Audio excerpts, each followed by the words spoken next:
اس حدیث میں 3 چیزیں مینشن کی ہیں. ایک یہ فیکٹ کہ ڈیتھ آ کر رہے گی اور کوئی بھی انسان ڈیتھ کے احاطے سے نہیں نکل سکتا. Number 2, test and trials are part of life, they will come. And number 3, false hopes نہیں لگانے, دنیا سے دل نہیں لگانا اور فالس ہوپس کے مطابق زندگی بسر نہیں کرنی. Now let me tell you some beautiful ahadith. سب سے پہلے عبداللہ بن مسعود رضی اللہ عنہ سے مروی ایک حدیث. عبداللہ بن مسعود رضی اللہ عنہ reported the messenger of Allah صلی اللہ علیہ وسلم said لا تتخذوا الضیعة فترغبوا فی الدنیا. Prophet صلی اللہ علیہ وسلم said do not be consumed with acquiring property such that you place your hope in the world. Allah Akbar. obsession کی بات کی ہے کہ اتنے obsess مت ہو جاؤ پراپرٹی کمانے میں یا پراپرٹی بنانے میں کہ تم کنزیوم ہو جاؤ اس دنیا کی زندگی سے, اور اتنے کنزیوم ہو جاؤ, اتنے تھک جاؤ کہ تمہارے پاس نہ نماز پڑھنے کا ٹائم رہے, نہ ذکر کرنے کا ٹائم رہے, نہ کبھی زندگی میں قرآن کھولنے کی توفیق ہو, نہ قرآن سمجھنے کی توفیق ہو, نہ رشتہ داروں سے ملنے کی توفیق ہو, نہ صلہ رحمی کرنے کی توفیق ہو, نہ چیریٹی کرنے کی توفیق ہو, نہ دین پڑھنے کی توفیق ہو. اتنا کنزیوم مت ہو جاؤ اور نہ یہاں سے فالس ہوپس لگاؤ. کیا تم نے ساری زندگی یہاں پہ رہنا ہے یا تم نے قبر میں جانا ہے الٹیمیٹلی, اور قبر کے بعد تم نے کہاں جانا ہے؟ آخرت, جو کہ دنیا کی زندگی سے انفینائٹ ٹائم زیادہ ہے. تو پھر عقل مند آدمی کیا سوچتا ہے؟ ایک اور حدیث آپ کو سناتا ہوں. عبید اللہ ابن محسان reported the messenger of Allah صلی اللہ علیہ وسلم said, and mind you this is such a beautiful حدیث کہ make this حدیث your constitution of life. آپ یہ حدیث والا ایٹیٹیوڈ اپنے اندر لے کر آئیں اور پھر دیکھیں زندگی کتنی حسین بن جاتی اور ٹینشن فری بن جاتی. قال رسول اللہ صلی اللہ علیہ وسلم من اصبح منکم آمنا فی سربہ معافا فی جسدہ عنده قوت یومہ فکأنما حیزت لہ الدنیا. The messenger of Allah صلی اللہ علیہ وسلم said, whoever among you wakes up secure in his property, healthy in his body, and he has his food for the day, it is as if he were given the entire world. سنن ترمذی حدیث number 2346. اللہ اکبر. اللہ کے نبی صلی اللہ علیہ وسلم نے کہا کہ جو کوئی بھی صبح سو کر اٹھے اور وہ سکیور ہے, اس کی پراپرٹی سکیور ہے, خانہ جنگی نہیں ہے, وہاں پر امن ہے. نمبر 2, اس کے پاس ہیلتھ ہے, اس کے پاس صحت ہے, اسے کوئی بیماری نہیں ہے. نمبر 3, اس کے پاس اس دن کا ذخیرہ ہے, اس دن کا, نوٹ دا ورڈ, اس دن کا رزق ہے. It is as if he were given the entire world. اللہ اکبر. ہم 20 سال کی پلاننگ کر رہے ہوتے ہیں, 10 سال کی پلاننگ کر رہے ہوتے ہیں کہ بچے ہوں گے, انہیں کہاں سے کھلائیں گے, کس اسکول میں کرائیں گے, فیسیں کہاں سے آئیں گی. اور میرے ایک دوست نے کہا تھا کہ شاید اسی لیے نہیں ہوتا, کیونکہ اللہ کی کتنی بڑی ناشکری کہ بجائے کہ اللہ کی نعمتوں کے بارے میں سوچنے کا, ہم ڈرتے ہیں کہ یار بچے پیدا ہو گئے تو کھلائیں گے کہاں سے. اور پھر ظاہر ہے کہ وہ ایک سیکولر نیریٹو تو ہے ہی نا کہ بچے 2 ہی اچھے. بہرحال یہ ایک الگ ڈسکشن ہے. سو پروفٹ صلی اللہ علیہ وسلم said کہ جو کوئی بھی صبح اٹھے اور وہ امن کی حالت میں, اس کے پاس صحت ہے اور اس دن کا رزق ہے, تو ایسے جیسے پوری دنیا کا بادشاہ. یہ لکھ کر لگا لیں حدیث اپنے کمرے میں آپ لوگ, you will be at ease. Trust me, یہ رسول اللہ کی گارنٹی ہے. ان کے الفاظ ہیں کہ بھائی شکر گزاری کرو کہ آج تو کھانے کے لیے میرے پاس موجود ہے نا, کل اللہ دے گا, جیسے برڈس کو دیتا ہے, چڑیوں کو دیتا ہے. مجھے بتائیں کیا آپ کبھی بھوکے مرے ہیں؟ جتنے بھی لوگ مجھے سن رہے ہیں, کیا کوئی ایسا آپ پہ ڈے آ گیا کہ بالکل فاقہ ہو گیا اور ہم بھوکے مرنے والے ہو گئے ہیں, فٹ پاتھ پہ آ گئے؟ تو اللہ تعالیٰ سب کو دیتا ہے, لیکن ہمارے اندر یہ ناشکری اور یہ تذبذب اور یہ بے چینی کیوں پیدا ہوتی ہے؟ Because we are always seeing Instagrams, we are always seeing Facebook, we are always following people, we are seeing pages of brands and clothes and cars. پھر ایک رشتہ دار کی پوسٹ آتی ہے کہ اس نے نئی V8 لے لی ہے, پھر ایک رشتہ دار کی پوسٹ آتی ہے کہ وہ تو فلانے ہوٹل میں سالگرہ منا رہا ہے, پھر ایک کی آتی ہے کہ وہ تو فلانی جگہ اٹلی میں یا تھائی لینڈ میں چھٹیاں منانے گئے ہوئے, اور میں یہاں کیا کر رہا ہوں, میں غربت میں رہ رہا ہوں یا غربت میں رہ رہی ہوں, میرے پاس تو کچھ بھی نہیں. اور پھر کمپیریزنز ہوتے ہیں, اس کا خامد تو یہ کرتا ہے, اس کی وائف تو یہ کرتی ہے, اس کے سسرال والے نے تو یہ گفٹ دیا, اس کے ابو نے تو یہ کیا اور اس نے یہ کیا اور وہ کیا. And this messes up our life, such a depress life, اتنی ہالو لائف, دوسروں کے ساتھ کمپیریزن, اور اللہ کا شکر نہ کرنا اور دوسروں کے گھر دیکھ دیکھ کے, گاڑیاں دیکھ کے کمپیریزنز کرتے پھرنا. وی شوڈ تھینک اللہ کہ ہمارے پاس اس دن کا رزق تو ایٹ لیسٹ موجود ہے. That is the attitude we all need to adapt. So moving on. دیکھیں ٹرائلس کے حوالے سے, صبر کے حوالے سے میں کچھ قرآن کی ورسز اور حدیث آپ کو سناتا ہوں, بیکاز ظاہر ہے کہ جب ٹرائلز آئیں گے تو we have to be very patient. So صبر کے حوالے سے قرآن میں بہت سی آیات ہیں. سورہ آل عمران ورس نمبر 200 اللہ سیز یا ایھا الذین آمنوا اصبروا وصابروا ورابطوا واتقوا اللہ لعلکم تفلحون. O you who believe, be patient and endure and stand guard and fear Allah that you may be successful. صبر کرو, پیشنٹ رہو اور انڈیور کرو اینڈ اسٹینڈ گارڈ, ہر وقت اپنے گارڈ پہ رہو, اینڈ فیئر اللہ, اور اللہ تعالیٰ سے ڈر ڈر کے زندگی گزارو, یعنی بی کانشیس آف اللہ, تاکہ تم تفلحون, تاکہ تم فلاح پانے والے بن جاؤ. اور پھر اللہ سبحانہ تعالیٰ نے کہا وَلَنَبْلُوَنَّكُمْ بِشَيْءٍ مِّنَ الْخَوْفِ وَالْجُوعِ وَنَقْصٍ مِّنَ الْأَمْوَالِ وَالْأَنفُسِ وَالثَّمَرَاتِ وَبَشِّرِ الصَّابِرِينَ. We will surely test you with something of fear and hunger and a loss of wealth and lives and fruits, but give glad tidings to the patient ones.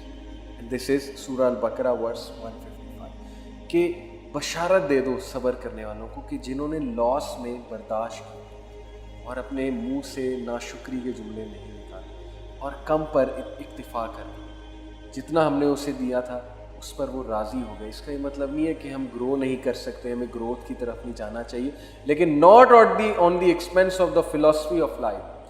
کچھ لوگ بہانہ کرتے ہیں کہ ہم تو گرو کر رہے ہیں, لیکن گرو کرتے کرتے وہ نمازیں بھی چھوڑ رہے ہیں, باجماعت نماز بھی چھوڑ رہے ہیں, اور وہ ساری چیزیں چھوڑ رہے ہیں جو اسلام نے کرنے کی حکم دیا. تو یہ کون سی گروتھ ہے؟ ایسی گروتھ سے اچھا ہے کہ بندہ غریب ہی رہے اور نمازیں پڑھ لے, سیدھی سی بات ہے. آخرت تو اپنی سیو کر لے, لیکن گرو کرنے میں کوئی حرج نہیں. بہرحال دین سورہ زمر میں چیپٹر 39 ورس 10 میں اللہ سبحانہ تعالیٰ سیز انما یوفی الصابرون اجرہم بغیر حساب. بے شک صابرین کو اللہ تعالیٰ بے حساب اجر دے گا, یعنی اتنا اجر دے گا کہ انسان سوچ بھی نہیں سکتا. ایک حدیث میں آتا ہے کہ نبی اکرم صلی اللہ علیہ وسلم نے کہا کہ ایک شخص جس کو ساری عمر غم اور مصیبتیں اور پتہ نہیں کیا کیا جھیلا ہوگا اس شخص نے, خاتون یا مرد جو بھی ہوگا, اس کو اللہ سبحانہ تعالیٰ قیامت والے دن لائیں گے اور جنت کی نہر میں ایک ڈبکی دلوائیں گے, اور اس کے بعد نکالیں گے اور کہیں گے کہ کیا تمہیں کبھی غم ہوا؟ تو وہ کہے گا اے میرے رب غم کیا ہوتا ہے. یعنی اتنی موٹیویشنل احادیث ہیں, اتنی زبردست احادیث ہیں, اتنا مواد موجود ہے انسان کے موٹیویٹ ہونے کے لیے اور زندگی کی مشکلات سے لڑنے کے لیے, اور چاہے جو مرضی ٹیسٹ اور ٹرائل آ رہا ہے اس سے صبر کے ساتھ ڈیل کرنے کے لیے کتنی موٹیویشن ہے. لیکن ہم پڑھتے نہیں ہیں, اس لیے ہم ڈی موٹیویٹڈ رہتے ہیں, ہم شیطان کے چنگل میں آ جاتے ہیں, شیطان ہمیں ہوپلیس کرتا ہے. So we need to go to the قرآن and we need to really read this حدیث. اور پھر ایک آیت میں اللہ سبحانہ تعالیٰ فرماتے ہیں سورہ محمد میں چیپٹر 47 ورس 31 وَلَنَبْلُوَنَّكُمْ حَتَّى نَعْلَمَ الْمُجَاهِدِينَ مِنْكُمْ وَالصَّابِرِينَ وَنَبْلُوَ أَخْبَارَكُمْ. We will surely test you until we make evident those who strive among you and are patient, and we will test your affairs. اللہ تعالیٰ کہتے ہیں کہ ہم تمہیں ٹرائی کرتے رہیں گے, ٹیسٹ کرتے رہیں گے, یہاں تک کہ ہم دیکھیں گے تم میں سے اسٹرائیو کرنے والے کون ہیں اور پیشنٹ کون ہیں. تو یہ زندگی کا فلسفہ ہے کہ ٹیسٹ ہم ہوتے رہیں گے مختلف انداز. Then let me share with you a beautiful hadith about tests and trials. Prophet sallallahu alaihi wasallam said, wondrous is the affair of the believer, for there is good for him in every matter, and this is not the case with anyone except the believer. کہ کیا ہی تعجب والا affair ہے believer کا کہ اس کے لیے ہر bar one one situation ہے. کیسے؟ if he is happy then he thanks Allah and thus there is good for him. اگر تو وہ خوش ہے تو پھر وہ اللہ کا شکر کرتا ہے اور اس میں اس کے لیے بہت اچھائی ہے. if he is harm, اور اگر وہ ہارم ہوتا ہے کبھی, then he shows patience and thus there is good for him. جب کوئی شر آتا ہے اس تک تو وہ شکر کرتا ہے, وہ صبر کرتا ہے, اور جب کچھ اچھا آتا ہے تو وہ شکر کرتا ہے. تو how beautiful is this affair کہ اس کے لیے win win situation. پھر ایک حدیث میں آتا ہے مَن يُرِدِ اللَّهُ بِهِ خَيْرًا يُصِبْ مِنْهُ. if Allah intends good for someone then he afflicts him or her with trial. جب اللہ کسی کے لیے بھلائی چاہتا ہے تو اللہ تعالیٰ اسے ٹیسٹ اور ٹرائل سے گزارتا ہے, اس کو ریفائن کرتا ہے, اس کو گروم کرتا ہے. وہ بندہ نرم دل بن جاتا ہے دوسروں کے لیے. اچانک ایک ہارڈ بندہ سافٹ ہو جاتا ہے جب اسے غم کا الیکٹرک شاک لگتا ہے. جی ہاں, غم کا الیکٹرک شاک. تو وہ بندہ دوسروں کے لیے نرم ہو جاتا ہے. وہ بندہ, اس کا ویژن براڈ ہو جاتا ہے, اس کا اللہ پر ایمان جو ہے پختہ ہو جاتا ہے. کتنے ہی لوگ ہیں جو دین میں تب آئے جب وہ کسی حادثے سے گزرے. So yes, this is a fact. And then another hadith said, al-bala'u bil-abdi hatta yatrukahu yamshi alal arzi ma alayha khati'atun. The Prophet ﷺ said, the servant will continue to be tried until he is left walking upon the earth without any sin. This is Sunan at-Tirmidhi, hadith number 2398, and it is Sahih hadith. Prophet ﷺ نے کہا کہ ایک انسان test ہوتا رہتا ہے کہ یہاں تک کہ وہ دنیا پر چلتا ہے without any sin, sinless ہو جاتا ہے. کیا ثابت ہوا اس حدیث سے؟ کہ ٹیسٹ اور ٹرائلز ہمارے گناہوں کو دھو دیتے ہیں. So yes, we should be patient. And then لیکن ایک اور حدیث میں آپ کو سنا دوں. اس کا یہ مطلب نہیں ہے کہ ہم ٹیسٹ اور ٹرائلز کی وش کریں, کیونکہ پروفٹ صلی اللہ علیہ وسلم کے مطابق ایک حدیث میں آتا ہے, Verily the blessed person is one kept away from trials. Verily the blessed person is one kept away from trials. اور 3 بار کہا Verily the blessed person is one kept away from trials. How good is one who is afflicted but bears it patiently. 4تھی بار یہ کہا. سنن نبی داؤد کی حدیث ہے, حدیث نمبر 4263, صحیح حدیث ہے. پروفٹ صلی اللہ علیہ وسلم نے کہا کہ کتنا ہی خوش قسمت اور بلیسڈ ہے وہ شخص جس کو ٹرائی نہیں کیا جاتا, یعنی جس پہ کوئی بہت بڑا ٹیسٹ اور ٹرائل نہیں آتا. کہنے کا مطلب یہ ہے, 3 بار یہ کہا اور کہا 4تھی بار کہا کہ وہ کتنا اچھا ہے کہ جس کو ٹرائی کیا جاتا ہے لیکن وہ صبر کرے. یعنی ایک تو بلیسڈ ہے اور دوسرا بہت اچھا ہے کیونکہ وہ صبر کر کے یہاں تک پہنچا ہے. اور کچھ قسمت ہیں کہ وہ بہت اچھی, مطلب کہ ان کی لائف میں ایسا کو ٹرائل نہیں آتا. یس, ہمیں یہی کہا گیا ہے کہ ہم ٹیسٹ اور ٹرائل سے پناہ مانگیں. جیسے کہ ایک حدیث میں آتا ہے, You will not be given anything after sincere faith as good as security. So ask Allah for security. Aafia مانگو. فَاسْأَلُوا اللَّهَ الْعَافِيَةَ, اللہ تعالیٰ سے عافیت کا سوال کرو, کیونکہ اچھے ایمان کے بعد جو سب سے اچھی چیز تمہیں ملے گی وہ عافیت ہے. تو اپنے بچوں کے لیے, پیرنٹس کے لیے خاص ہے یہ میری ریکویسٹ کہ اپنے بچوں کے لیے اس سے پہلے کہ یہ دعا کریں کہ اللہ میرا بچہ انجینئر بن جائے, ڈاکٹر بن جائے, اس کی سیلری بہت لگ جائے, سب سے پہلے ان کے لیے یہ دعا کریں, سب سے پہلے ان کے لیے یہ دعا کریں کہ اللہ اس کو کامل ایمان نصیب فرما اور اس کو عافیت دے اور اس کو ہدایت دے. یہ ہے دعائیں کرنے کی. باقی رزق تو مل ہی جائے گا ہر ایک کو, ہر ایک کے اس کی قسمت میں لکھا ہوا ہے. So these should be on your list. Number 1, high ایمان. Number 2, عافیت, آسانی زندگی میں. And number 3, ہدایت. اور دیکھیے ایک دعا ہمیں یہ بھی سکھائی گئی نا, سورہ البقرہ کی جو آخری 2 ورسز ہیں اس میں اللہ نے کہا ربنا لا تحملنا ما لا طاقت لنا بہ, اللہ ہم پہ وہ بوجھ مت ڈالیو جو تو نے ہم سے پچھلی قوموں میں ڈالا اور ہم اس کو نہیں اٹھا سکیں گے, اس بوجھ کو وہ ہم پہ مت ڈالیو. تو we are to ask Allah subhanahu wa ta'ala for ease and for Aafia. Now میں انشاءاللہ چند اور حدیث آپ کو سناؤں گا, پھر ہم اس ٹاپک کو وائنڈ اپ کریں گے. فتنہ کے بارے میں, ٹیسٹ اور ٹرائل کے بارے میں حذیفہ رضی اللہ عنہ کی ایک بڑی خوبصورت ہمیں حدیث ملتی ہے.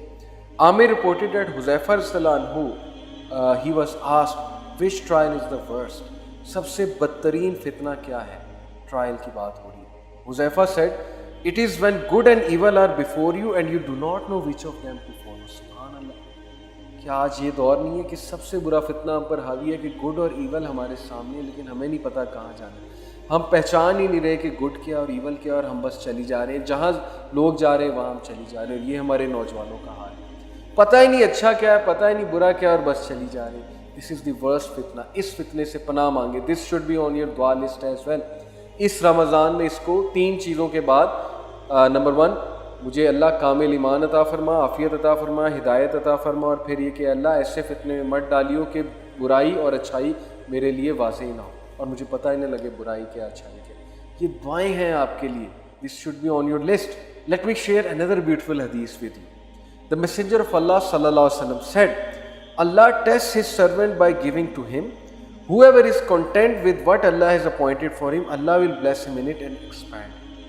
اللہ نے رزق لکھ دیا ہوا ہے. اپنے بندے کو اللہ مختلف سٹیجز پہ رزق دیتا ہے. جب اللہ اسے رزق دیتا ہے وہ اس کا شکر ادا کرتا ہے تو اللہ اس میں بلیسنگ بھرتا ہے, برکت دیتا ہے اور اس کو ایکسپینڈ کرتا ہے, انکریز کرتا ہے. whoever is not content he will not be blessed in it. اور جو کوئی شکر نہیں کرے گا, کنٹینٹ نہیں ہے, گریٹیٹیوڈ شو نہیں کرے گا, ناشکری شو کرے گا, اریٹیشن شو کرے گا, تو پھر اللہ اس کو اس میں برکت نہیں دے گا, بلیسنگ نہیں دے گا. بڑے افسوس کے ساتھ کہنا پڑتا ہے کہ آج لوگوں کے دل اتنے سخت ہو گئے کہ وہ کہتے ہیں کہ یار بلیسنگ کا کیا کرنا ہے, بس پیسے آنے چاہیے, پیسے کمائی جائیں. پیسے تو بہت آ جاتے ہیں 2 نمبر طریقے سے اور بڑے طریقوں سے, لیکن اس میں بلیسنگ نہیں ہوتی. جب اس پیسے میں بلیسنگ نہیں ہوتی تو پھر بہت سی مصیبتیں ہم پر آتی ہیں. Now, another beautiful hadith. This hadith is about who are the friends of Allah. In fact, let me share a hadith with you on Zuhd and then I'll come to it about friends of Allah. So this hadith is this hadith is narrated by Ali ibn al-Madini, and he says about Sufyan ibn Uyayna, and he was a Salaf rahimahullah, اور یہ شعب الایمان میں حدیث number 4214 ہے. So it was said to Sufyan ibn Uyayna, may Allah have mercy on him, what is the definition of temperance? زہد کیا ہے؟ Temperance زہد کو کہتے ہیں. Sufyan said, it is that you are grateful in prosperity. زہد یہ ہے کہ جب تمہارے پاس بہت نعمتیں ہیں تو تم اس کے لیے شکر گزار ہو. And patient in adversity, اور جب تمہارے پاس کچھ مشکل حالات چل رہے ہیں, کچھ مشکل چل رہی ہے تو تم صبر کرتے ہیں. ظاہر ہے ہر طرح کے دن آتے ہیں. If one is like that, he is temperate. اگر ایک انسان ایسا ہے تو وہ زہد والا. Beautiful hadith. This is Zuhd, as simple as that. It was said, what is gratitude? Sufyan, شکر گزاری کیا ہے؟ Gratitude کیا ہے؟ Sufyan said, it is that you avoid what Allah has prohibited. Gratitude یہ ہے کہ تم اس چیز کو avoid کرو جو اللہ سبحانہ تعالیٰ نے prohibit کیا, یعنی تم اللہ کی حدود کو پامال نہ کرو. یہ شکر گزاری ہے. اللہ تعالیٰ نے کہا نا سورہ لقمان میں کہ, اور دیکھیں لقمان علیہ السلام کے بارے میں کہا, وَلَقَدْ آتَيْنَا لُقْمَانَ الْحِكْمَةَ أَنِ اشْكُرْ لِلَّهِ, بے شک ہم نے لقمان پر حکمت نازل کی, سینگ أَنِ اشْكُرْ لِلَّهِ, اللہ کا شکر ادا کریں. اور اللہ کا شکر یہاں سے پروو ہوتا ہے کہ اللہ کا شکر کیا ہے؟ It is through the actions, کہ حرام سے بچیے, اللہ کا شکر ادا کرنا ہے. اللہ کا شکر ادا کرنا یہ نہیں ہے کہ سارے حرام کام کر لیے اور ایٹ دی اینڈ سوتے ہوئے کہا یا اللہ تیرا شکر. یہ کوئی شکر کرنا نہیں. شکر ہے یہ کہ آپ وہ ایکشنز کریں جس سے پروو ہو رہا ہے کہ آپ اللہ کا شکر کریں. Now another hadith, and inshallah this is going to be last one.